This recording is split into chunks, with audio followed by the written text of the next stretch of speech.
They want to get right to the payoff. The famous criminal Willie Sutton was once allegedly asked, "Why do you rob banks?" And he replied, "Well, because that's where the money is." And that's the essence of bank jugging. Crooks seek out money like a predator goes to a water hole. And this puts good people in danger of losing the money that they worked hard to earn, or it puts them in danger of physical harm. Jugging can make a driveway into a crime scene, and we are not going to have that. It's important to say now that the law enforcement in this county, in Harris County, DPS, every man, every woman has the skill, they have the will, and they have the courage to protect the rest of us from these predators, but they need the right tools. And this new law is that tool. It's the right tool. It does two things. First of all, it makes the stalking itself a crime. So jugging follows a pattern, and the pattern is follow, shadow, snatch. The crooks don't always get to the point of the snatch, but now, if we can catch them in the following and the shadowing, we can arrest them. We can prosecute them.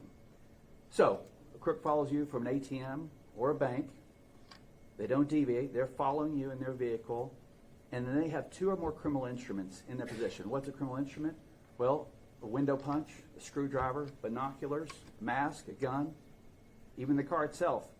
If they have those two instruments, then even if they don't take money out of your car, even if they don't take money out of your hand, they've committed a felony, a state jail felony. That is extremely powerful, very effective tool. The second thing it does is this: it enhances penalties.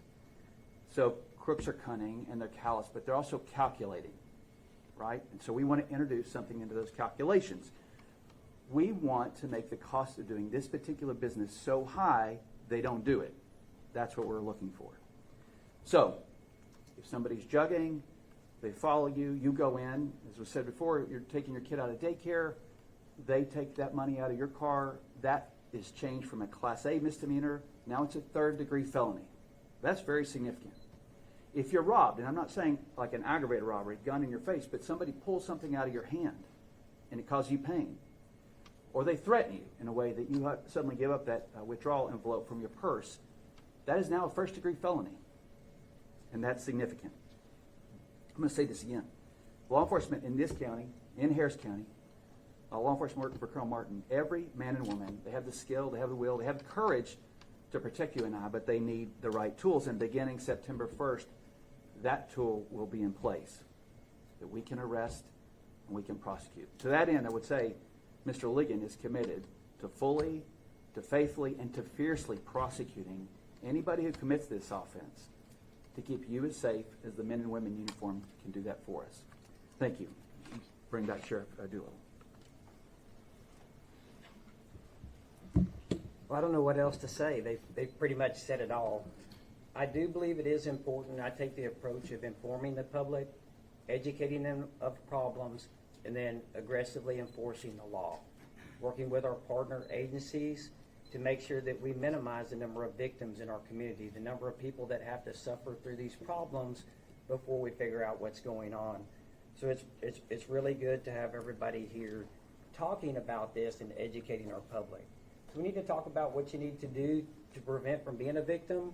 I think we're doing it today. We're working with our media, we're educating the public. But what I would tell folks is to slow down a little bit, to not worry as much, to not rush through your day. As you're going to these banks and financial institutions, plan your day. Get gas before you go. Don't stop anywhere. Go directly to the place that you intend to go to make that deposit or to spend that money directly from the bank or ATM or financial institution, which will minimize or mitigate the chances of you being victimized. I'll also tell you that being aware of your surroundings, one of these individuals was physically inside of a bank surveilling potential victims, watching them make the withdrawals, following them out of the bank, meeting with their co-conspirators, and executing their crime with precision. We call these robbery crews or crews. They're more or less people working together as co-conspirators and organized criminals. So understanding what we're dealing with as a population is important. Minimizing your chances of being a victim is important. So Look at your surroundings. If someone's sitting in a vehicle backed into a parking spot and you're walking out of the bank, that might be a problem.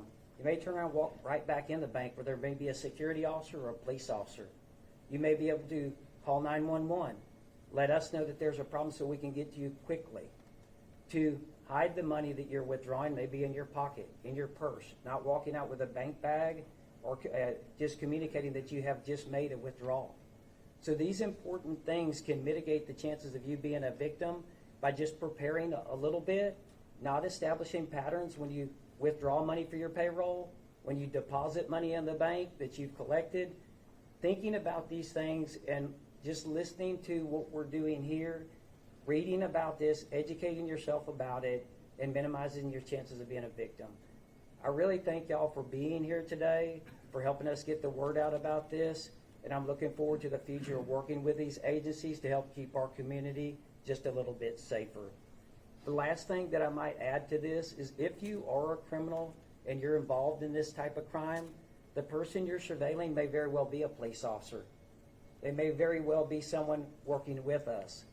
We're going to catch you. We're on to your scam. We know what's happening, and we're working diligently to mitigate it and keep you safe. Thank y'all very much, and I'll open the floor up for any questions you might have. Yes, sir. You mentioned more than 20 individuals arrested in the past, I think, 3 months. Is that when the task force was initiated 3 months ago? Yes, sir, about the last 3 months.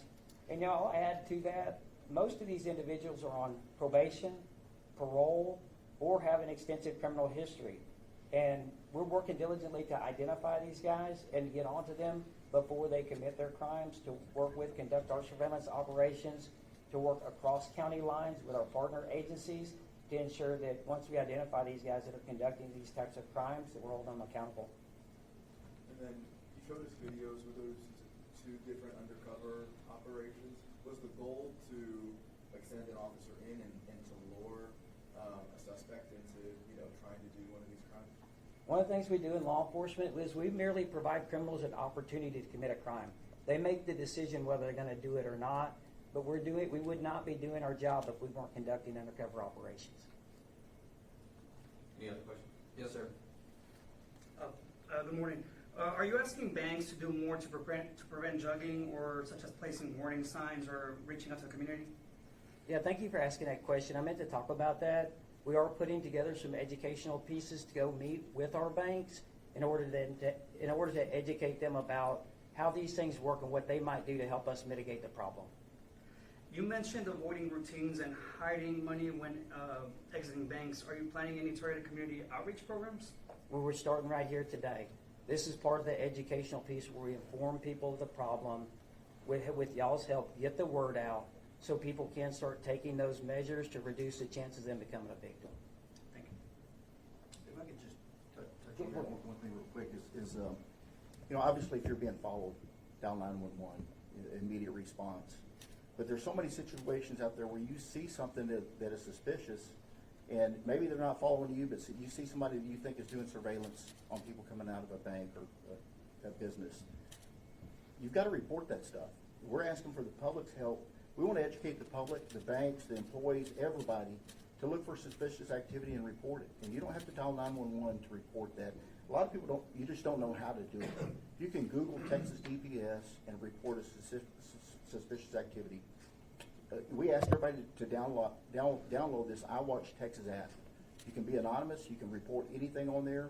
It goes to the Fusion Center. That doesn't mean you're stepping on another agency's toes.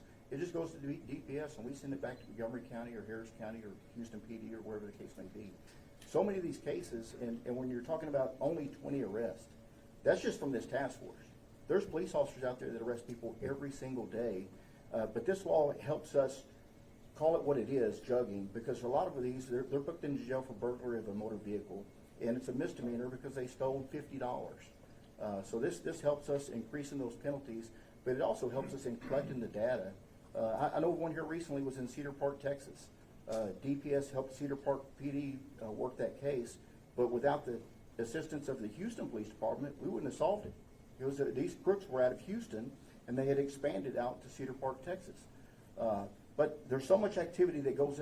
You see something, and you think that's not right, If you'll report it on that, it could be linked to so many other cases, and we're doing a much better job through the Texas Fusion Center of sharing that information. And everything's connected, but we can't connect the dots until we collect the dots, and that's where the public comes in. That's the main part of this press conference today, is ask people to be vigilant, not just for yourself, just be vigilant of what's going on around you and how to report that to law enforcement. We don't care who you report it to. It's always best to go to your local agency. But if you don't know the local number, non-emergency, whatever, I'll watch Texas, DPS, SAR Network. There's a lot of ways to do that. You can call it in if you don't want to download the app, but just report it to somebody. Any other questions? All right. We're gonna, you want to see one? Thank y'all very much. Yeah, we're gonna send that. That was on the thing. We'll give you a link to all the videos and to all the arrest mugshots and everything else with it. Thank you guys so much for coming. We appreciate it.